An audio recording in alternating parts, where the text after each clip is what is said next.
शिवराज के खिलाफ मोदी शाह की साजिश, बेटे को बनाया हथियार। बुधनी सीट पर उपचुनाव में शिवराज की परीक्षा लेंगे मोदी शाह। पहले सीएम पद छीना, अब शिवराज की सीट पर नजर। एमपी चुनाव के समय छत्तीसगढ़ में कैंप करेंगे शिवराज। शिवराज सिंह चौहान मुश्किल में दिखाई दे रहे हैं। कहा तो उनको बीजेपी का अध्यक्ष तक बनाए जाने की चर्चा हो रही थी और मध्य प्रदेश में सबसे लंबे समय तक सीएम रहने का रिकॉर्ड शिवराज के पास है।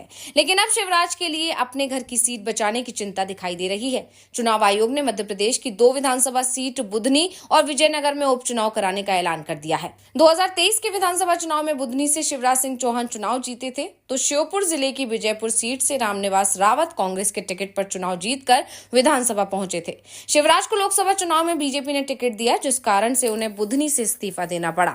तो दूसरी तरफ रामनिवास रावत लोकसभा चुनाव के समय कांग्रेस छोड़ बीजेपी में शामिल हो गए। मोहन यादव की सरकार में मंत्री बना दिए गए, जिसके बाद रावत ने भी विधानसभा सदस्यता से इस्तीफा दे दिया।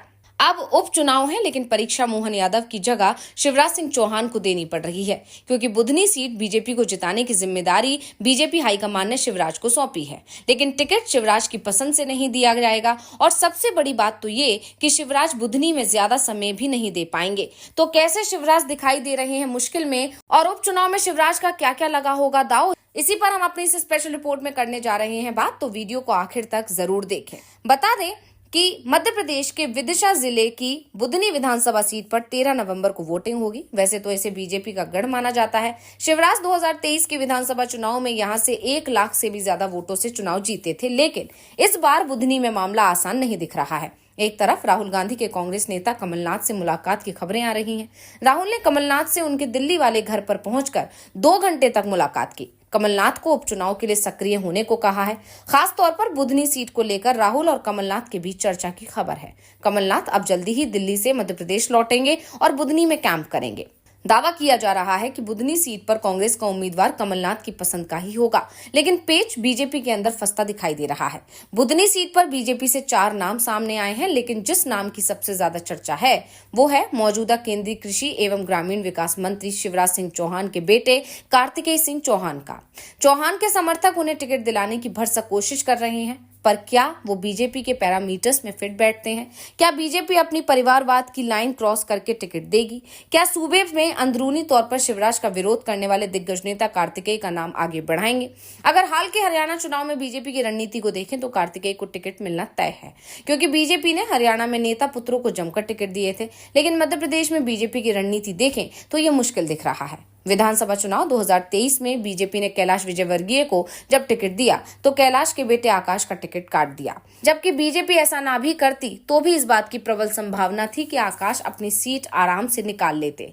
दूसरा मामला बीजेपी के प्रदेश अध्यक्ष रहे नंद कुमार सिंह चौहान के बेटे हर्षवर्धन और उनके समर्थकों को उम्मीद थी कि बीजेपी उन्हें टिकट दे देगी, पर ऐसा नहीं हुआ, जिसके बाद हर्षवर्धन बगावत पर उतर आए और निर्दलीय चुनाव लड़ा। तीसरा मामला बालाघाट का था, जहां बीजेपी ने परिवारवाद की लाइन के अंदर ही गौरीशंकर बिसेन की बेटी मौसम बिसेन को टिकट तो दिया, पर फिर मौसम का टिकट काटकर दोबारा गौरीशंकर बिसेन को ही प्रत्याशी बना दिया। वो बात अलग है कि गौरीशंकर बिसेन भी चुनाव हार गए। चौथा मामला देखें तो वो मध्य प्रदेश विधानसभा के सबसे वरिष्ठ विधायक गोपाल भार्गव का है।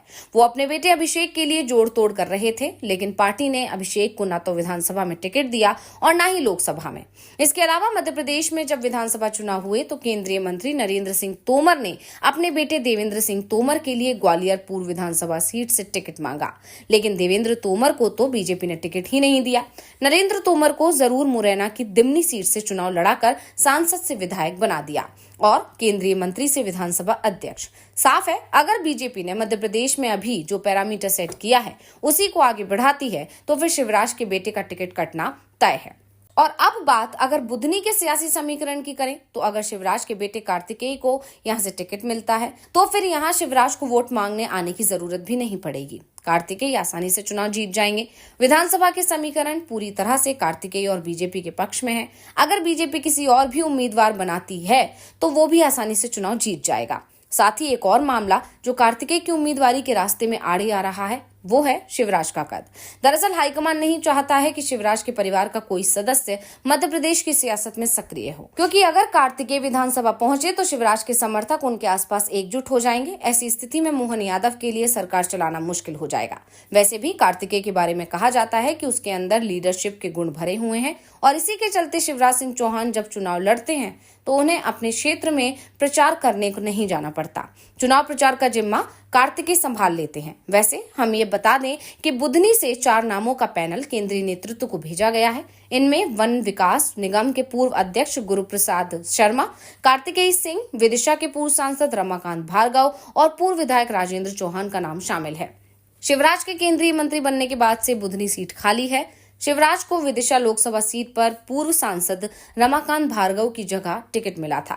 ऐसे में ये कहा जा रहा है कि बुधनी से रमाकांत भार्गव भी चुनाव मैदान में उतर सकते हैं। वैसे तो श्योपुर जिले की विजयपुर सीट पर भी चुनाव हो रहा है, लेकिन इस सीट पर रामनिवास रावत का चुनाव लड़ना तय माना जा रहा है।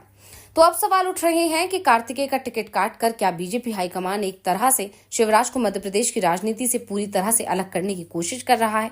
दरअसल मोहन यादव को सीएम बने हुए 1 साल का वक्त हो चुका है, लेकिन आज भी मध्य प्रदेश में मोहन यादव का कद शिवराज सिंह चौहान के बराबर भी नहीं हो पाया है। इसका एहसास मोदी शाह को लोकसभा चुनाव में ही हो गया था। बाद में संघ की मदद से शिवराज को चुनाव प्रचार में उतारा गया। शिवराज के ऊपर सभी 29 सीटों की जिम्मेदारी सौंपी गई थी और शिवराज ने सभी 29 सीटें बीजेपी की झोली में डाल भी दी थी। साफ है, हाईकमान को भी शिवराज की लोकप्रियता का अंदाजा है और इसी के चलते वो शिवराज को किनारे लगाने की कोशिश में जुटा हुआ है। लेकिन क्या मोदी शाह शिवराज सिंह चौहान को मध्य प्रदेश की राजनीति में किनारे लगा पाएंगे? वो भी तब जब बीजेपी के राष्ट्रीय अध्यक्ष पद को लेकर आरएसएस के साथ टकराव की स्थिति दिखाई दे रही है। यानी साफ है कि बीजेपी भले ही दिग्गजों को साइड लगाने की कोशिश कर रही है, क्योंकि ये सभी दिग्गज जो हैं वो मोदी के लिए कहीं ना कहीं चुनौती बन रहे हैं आने वाले समय में।